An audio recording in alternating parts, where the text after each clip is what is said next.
جو ساری بنی آدم میں سے طیب و طاہر نسلوں سے گزر کے آئے ہیں، نفیس ترین لوگوں سے گزر کے آئے ہیں، پکیزہ ہستیوں سے گزر کے آئے ہیں، تو یہ وہ رسول ہیں جن کی ہر نسل پکیزہ ہے، جن کا ہر نسب پکیزہ ہے، اور ہر آباء و اجداد میں سے ہر جد طیب و طاہر ہے۔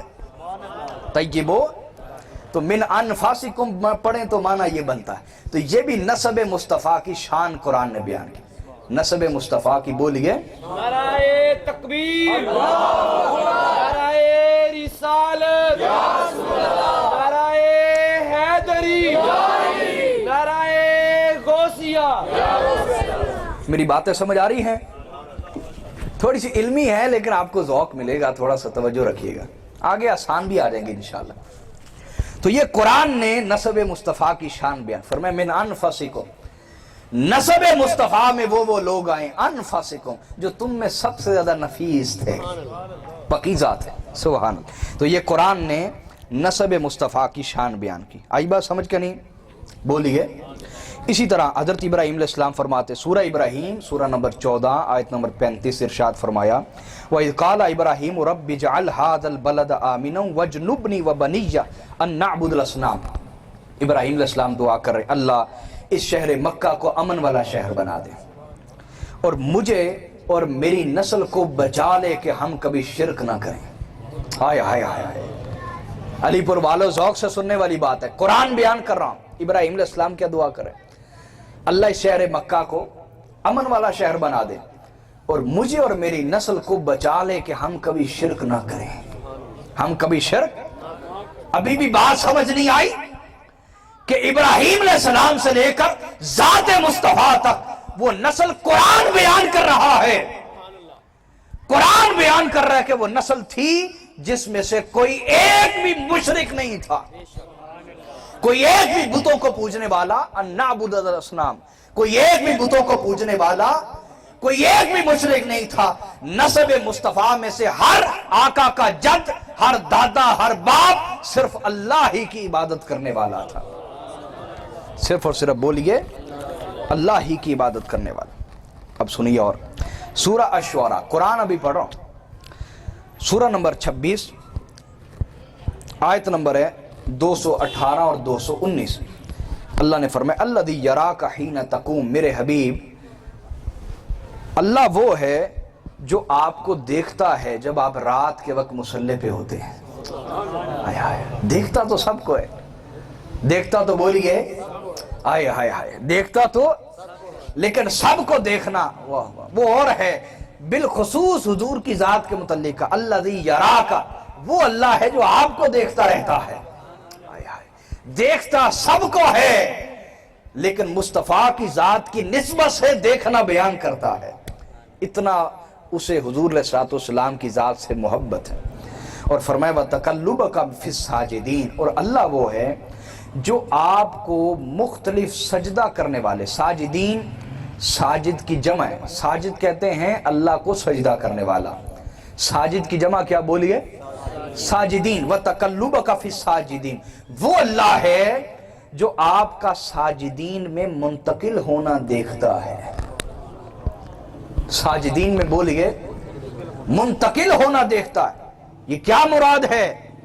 باری تعالیٰ اس سے کیا مراد ہے کہ آقا علیہ السلام کو تو دیکھتا ہے کہ وہ ساجدین میں منتقل ہو رہے ہیں، ساجدین میں بولیے نا، منتقل ہو رہے ہیں، اس سے کیا مراد ہے؟ آئیں، قرآن کی بات ہے، اپنی رائے سے بیان نہیں کرتے، تفسیر کی طرف جاتے ہیں، اور تفسیر میں بھی امت مسلمہ کے سب سے بڑے عالم حضرت عبداللہ ابن عباس کی تفسیر پیش کرنے لگا، جن کو آقا علیہ السلام نے فرمایا حبر هذه الامہ، یہ میری امت کا عالم ہے، یہ میری امت کا بولیے عالم ہے۔ حضرت عبداللہ ابن عباس جب آقا کا انتقال ہوا ان کی عمر 13 سال تھی، لیکن آقا نے اتنی عمر میں ہی سب کچھ عطا کر دیا تھا۔ علم کا تعلق، مولانا روم نے فرمایا بزرگی با عقلس نابسال، علم کا تعلق عقل کے ساتھ ہوتا ہے، سالوں کے ساتھ نہیں ہوتا کہ کوئی سالوں میں کتنا بڑا ہے تو اس کا علم اور عقل اتنی بڑی نہ۔ فرمایا بزرگی با عقلس نابسال، بزرگی کا تعلق علم اور عقل کے ساتھ ہے، سالوں کے ساتھ